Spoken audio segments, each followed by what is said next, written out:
ਹਰਿਆਣਾ ਦੇ ਜ਼ਿਲ੍ਹਾ ਕੁਰੂਕਸ਼ੇਤਰ ਦੇ ਤਹਿਸੀਲ ਸ਼ਾਹਬਾਦ ਦੇ ਪਿੰਡ ਡਾਡਲੂ ਦਾ ਕਿਸਾਨ ਹਰਵੀਰ ਸਿੰਘ ਜਿਹੜਾ ਨਰਸਰੀ ਰਾਹੀਂ ਕਰੋੜਾਂ ਕਮਾ ਰਿਹਾ। ਅਸੀਂ ਉਸ ਦੀ ਨਰਸਰੀ ਦੇ ਵਿੱਚ ਮੌਜੂਦ ਹਾਂ।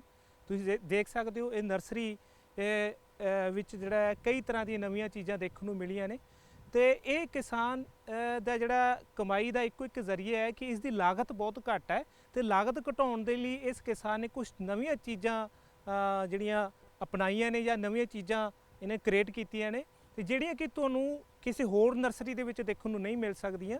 ਤੇ ਇਹ ਕਿਹੜੀਆਂ ਚੀਜ਼ਾਂ ਨੇ, ਕਿਵੇਂ ਲਾਗਤ ਘਟਦੀ ਹੈ, ਇਸ ਦੇ ਬਾਰੇ ਜਿਹੜਾ ਵਿਸਥਾਰ ਨਾਲ ਦੱਸਣ ਲਈ ਸਾਡੇ ਨਾਲ ਡਾਕਟਰ ਮਹਾਵੀਰ ਜੀ ਨੇ ਜਿਹੜੇ ਕਿ ਇਸ ਕਿਸਾਨ ਦੇ ਗੁਰੂ ਨੇ। ਇਹਨਾਂ ਨਾਲ ਮਿਲ ਕੇ ਜਿਹੜਾ ਹੈ ਸਾਰਾ ਕੁਝ ਇਹ ਕਰ ਰਹੇ ਨੇ। ਤਾਂ ਡਾਕਟਰ ਸਾਹਿਬ ਸਾਨੂੰ ਜਿਹੜੇ ਕਿਸਾਨਾਂ ਨੂੰ ਇਹ ਦੱਸੋ ਕਿ ਜਿਹੜਾ ਇਹ ਤਕਨੀਕ ਹੈ, ਨਵੀਂ ਤਕਨੀਕ ਹੈ ਲਾਗਤ ਘਟਾਉਣ ਦੀ ਹੈ, ਤੇ ਕਿਹੜੀ ਤਕਨੀਕ ਹੈ ਜਿਹੜਾ ਇੱਥੇ ਇस्तेमाल ਕੀਤਾ ਗਿਆ ਹੈ ਤੇ ਜਿਹਦਾ ਜਿਹੜਾ किसान ਨੂੰ फ़ायदा उठा रहे हैं तो किसान ਵੀਰਾਂ ਨੂੰ ਜ਼ਰੂਰ ਜਿਹੜਾ ਹੈ ਦੱਸੋ ਤੁਸੀਂ। देखिए, ये जो टेक्नोलॉजी है इसको हम रेज्ड बेड नर्सरी सिस्टम बोलते हैं। जैसा कि आप देख रहे हैं कि ये ज़मीन से करीब आधा फुट ऊंची होती है और करीब 3 फुट चौड़ा बेड होता है। तो आधा फुट ऊंचा, 3 फुट लंबा और करीब 12 फुट लंबा जो एक बेड होता है वो 3000 बीज के लिए सूटेबल होता है, ताकि किसान को ये भी पता चल जाए कि उसकी बिजाई बिरली है या गणकी है। 3000 बीज अगर उसकी सोएंगे तो उसका स्पेसिंग जो है बीज से बीज वो मेंटेन हो जाता है। इसके अंदर हमने मेन जो आगे ध्यान दिया है वो इसके मीडिया का दिया है, जो करीब 3 इंच की लेयर, 2.5 से 3 इंच की लेयर होती है। हम आपको उस मीडिया से अवगत कराते हैं क्योंकि मेन रोल उस मीडिया का है। जैसा कि आप देख रहे हैं कि ये जो मीडिया है, ये मीडिया 3 चीज़ों से हमने बनाया है। इसमें एक राइस सेलर की राख, दूसरा गोबर गैस प्लांट का गोबर की खाद जिसको FYM भी कहते हैं, तीसरा हमने मारकंडा रिवर का रेत। इसका फ़ायदा किसान को ये होता है कि एक तो इसे हल्का वज़न का होता है जिससे ज़मीन पौधे का अंकुरण अच्छा होता है। दूसरा क्योंकि इसमें काला रंग का होता है तो ये लाइट को, जो हमारी गर्मी है उसको अपने अंदर अब्जॉर्ब कर लेता है जिससे पौधे का अंकुरण बढ़िया होता है। तो तीसरा है इस पर कोई भी फंगस का अटैक नहीं होता। मिक्सर कौन सी चीज़ों का किया इसमें मिक्सर 3 चीज़ों का किया है।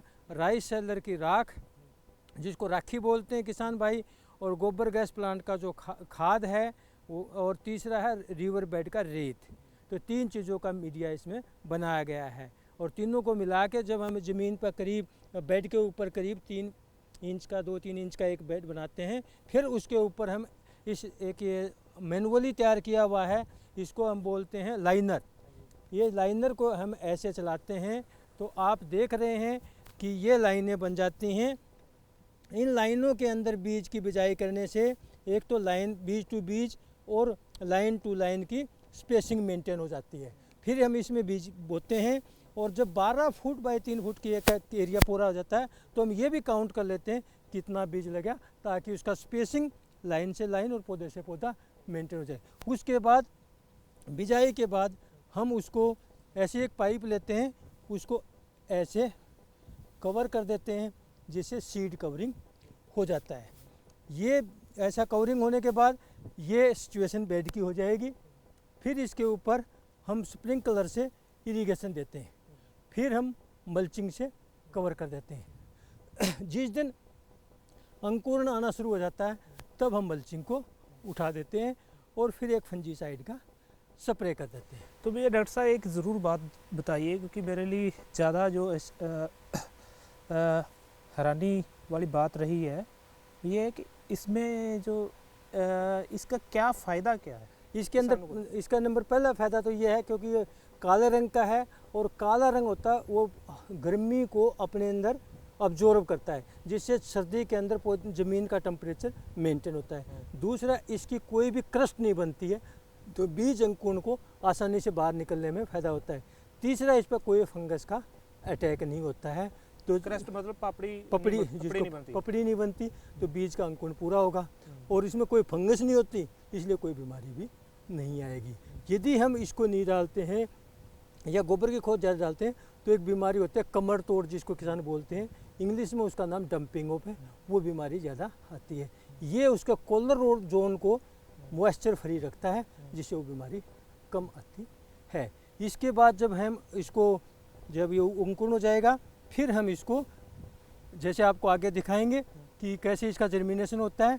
फिर जब वो करीब 20-25 दिन का या अपने यहाँ जैसे कोहरा पड़ता है उस कोहरे से बचने के लिए फिर हम एक कपड़े को यूज करते हैं। उस कपड़े को हम आगे आपको दिखाएंगे कि उसका फ़ायदा नंबर 1 कि जो भी अपने यहाँ पाला पड़ता है या कोहरा पड़ता है जिसको बोलते हैं वो पत्तों पर नहीं जमने पाता, इससे पौधे पर कोल्ड इंजरी नहीं आती है, दूसरा कोई फंगस अटैक नहीं करता है। ਤੇ ਸਾਨੂੰ ਇਹ ਦੱਸੋ ਕਿ ਜਿਹੜੀ ਇਹ ਦੂਜੀਆਂ ਨਰਸਰੀਆਂ ਨੇ ਉੱਥੇ ਹੋਰ ਤਰ੍ਹਾਂ ਦੀ ਤਕਨੀਕ ਹੁੰਦੀ ਹੈ ਤੇ ਇਹਦੇ ਵਿੱਚ ਇਹ ਤਕਨੀਕ ਅਪਣਾਈ ਜਾਂਦੀ ਹੈ। ਜਿਹੜੇ ਖਰਚੇ ਦੀ ਗੱਲ ਕਰਦੇ ਆ ਲਾਗਤ ਉਹ ਕਿਵੇਂ ਘਟਦੀ ਹੈ ਕਿਸਾਨ ਦੀ? देखिए नंबर 1 राइस सेलर की राख की कोई लागत नहीं आती है, रिवर बेड का रेत उसकी किसान पर कोई लागत नहीं आती है, केवल गोबर गैस प्लांट की खाद यहाँ पे यूज होती है, वो भी इसका केवल 25% हिस्सा है, बाकी 75% हिस्सा तो ये है जो किसान को मुफ्त में उपलब्ध हो जाता है और जिसका बेनिफिट दिखने में नहीं दिखाई देता परंतु अंदरूनी रूप से साइंस के रूप से किसान को फ़ायदा ही फ़ायदा है।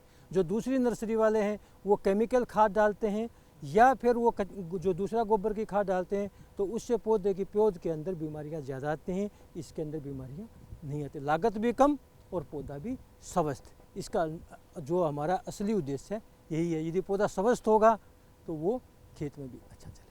कहने का भाव यह है 1 किलो के अंदर एक ज़मींदार को 40 स्क्वायर मीटर कपड़ा मिल जाता है। इसका सबसे पहला सुख तो ये है कि इसके अंदर कोई भी जैसे ठंड के वजह से पौधे के ऊपर कोई भी ठंड का नुकसान नहीं होता है। दूसरा क्या है इसमें के अंदर क्योंकि पूरी तरह से हवा निकल जाती है तो ह्यूमिडिटी भी ज़्यादा नहीं होती, क्योंकि ज़्यादा ह्यूमिडिटी होती है वहाँ डंपिंग ऑफ एक बीमारी होती है जिसको किसान भाई कमर तोड़ रोग बोलते हैं, वो भी उस बीमारी में पौधे से बचाव रहता है। ਇੱਕ ਤੁਸੀਂ ਦੱਸਿਆ ਸੀ ਜਿਹੜਾ ਇਹਦਾ ਖਰਚਾ ਹੈ ਲਾਗਤ ਜਿਹੜੀ ਦੂਜੀ ਜਾਲੀ ਪਾਉਂਦੇ ਨੇ ਨਰਸਰੀ ਦੇ ਵਿੱਚ ਉਹਦੇ ਨਾਲੋਂ ਕਾਫੀ ਘੱਟ ਹੈ, ਉਹ हाँ, ਕੀ ਕਾਰਨ ਹੈ? वो इसका कारण एक ही है कि जैसे मैंने बताया कि 1 किलो के अंदर ये 40 मीटर कपड़ा तैयार हो जाता है, तो इसका केवल रेट जो है 40 मीटर स्क्वायर मीटर का वो जो रेट है करीब 135 से 140 रुपये किलो है। तो 1 एकड़ के अंदर एक ज़मींदार का 12 से 13,000 रुपये खर्च होता है और यदि किसान इसको संभाल के रखे तो ये 2 साल तक चल सकता है। इस हिसाब से एक किसान का 1 साल का 6,500 रुपये के आसपास खर्चा आता है और इसका फ़ायदा इतना है कि आपकी कोई भी पौध ख़राब नहीं होगी, आपको पौधे में कोई बीमारी नहीं आएगी। आप कभी बेमौसमी बारिश भी हो जाती है या कोई भी प्राकृतिक प्रॉब्लम आई है उससे भी आपकी पौध का बचाव होता है। ਜੇ ਆਪਾਂ ਜਾਲੀ ਦੀ ਖਰਚੇ ਦੀ ਗੱਲ ਕਰਦੇ ਹਾਂ ਜਿਹੜੀ ਦੂਜੀ ਪਾਉਂਦੇ ਆ ਤਾਂ ਉਹਦਾ ਤਾਂ ਕਾਫੀ ਹੋਊਗਾ जी? उस पर लगभग 50,000 और 60,000 रुपये के बीच में खर्चा आता है। इस हिसाब से ये कहो कि उसका केवल इसकी लागत 25% आती है, इसे किसान को 2 पैसे बचते भी हैं और इसका संभाल करना भी आसान होता है क्योंकि उसका वज़न नहीं है। ये वज़न कम होने की वजह से किसान इसको प्रॉपरली संभाल सकता है, प्रॉपरली इसको लगा सकता है और अपनी फसल को बचा सकता है। जो प्राकृतिक प्रॉब्लम है उनसे समाधान हो सकता है और एक स्वस्थ पौधे हो सकते हैं। ਜਿਹੜਾ ਕਮਾਈ ਕਰ ਰਿਹਾ ਹੈ ਉਹਦੀ ਵਜ੍ਹਾ ਸਿਰਫ ਇੱਕੋ ਹੀ ਹੈ ਕਿ ਉਸਨੇ ਲਾਗਤ ਘਟਾਏ ਨੇ। ਲਾਗਤ ਘਟਾਉਣ ਦੇ ਲਈ ਉਸਨੇ ਡਾਕਟਰਸ ਦੇ ਨਾਲ ਮਿਲ ਕੇ ਜਾਂ ਰਿਸਰਚ ਕਰਕੇ ਆਪਣੇ ਪੱਧਰ ਤੇ ਪ੍ਰੈਕਟੀਕਲੀ ਚੀਜ਼ਾਂ ਨੂੰ ਦੇਖ ਕੇ ਉਹਨੇ ਨਵੀਂ ਤਕਨੀਕਾਂ ਕੱਢੀਆਂ ਨੇ ਜਿਹਦੇ ਨਾਲ ਲਾਗਤ ਘਟੀ ਹੈ ਤੇ ਨਾਲ ਦੀ ਨਾਲ ਜਿਹੜਾ ਉਹਨੂੰ ਪ੍ਰੋਡਕਸ਼ਨ ਵੀ ਵੱਧ ਮਿਲਿਆ ਤੇ ਉਹਦੀ ਜਿਹੜੀ ਵੈਲਿਊ ਆ, ਉਹਦੇ ਜਿਹੜੇ ਪੌਦੇ ਦੀ ਵੈਲਿਊ ਆ ਮਾਰਕੀਟ ਆ ਉਹ ਵੀ ਬਹੁਤ ਜ਼ਿਆਦਾ ਵਧੀ ਹੈ। ਦੂਜੀ ਇਹ ਨਰਸਰੀ ਦੇ ਪੌਦਿਆਂ ਦੀ ਗੱਲ ਕਰਦੇ ਆ ਤੇ ਇਹਨਾਂ ਦੀ ਨਰਸਰੀ ਦੀ ਪੌਦਿਆਂ ਦੀ ਗੱਲ ਕਰਦੇ ਆ ਤਾਂ ਜ਼ਮੀਨ ਆਸਮਾਨ ਦਾ ਜਿਹੜਾ ਫਰਕ ਦੇਖਣ ਨੂੰ ਮਿਲਦਾ ਹੈ ਤਾਂ ਉਹਦੀ ਵਜ੍ਹਾ ਅਸੀਂ ਤੁਹਾਨੂੰ ਦੱਸ ਦਿੱਤੀ ਹੈ। ਸੁਖਵਿੰਦਰ ਸਿੰਘ ABP ਸਾਂਝਾ, ਸ਼ਾਹਬਾਦ।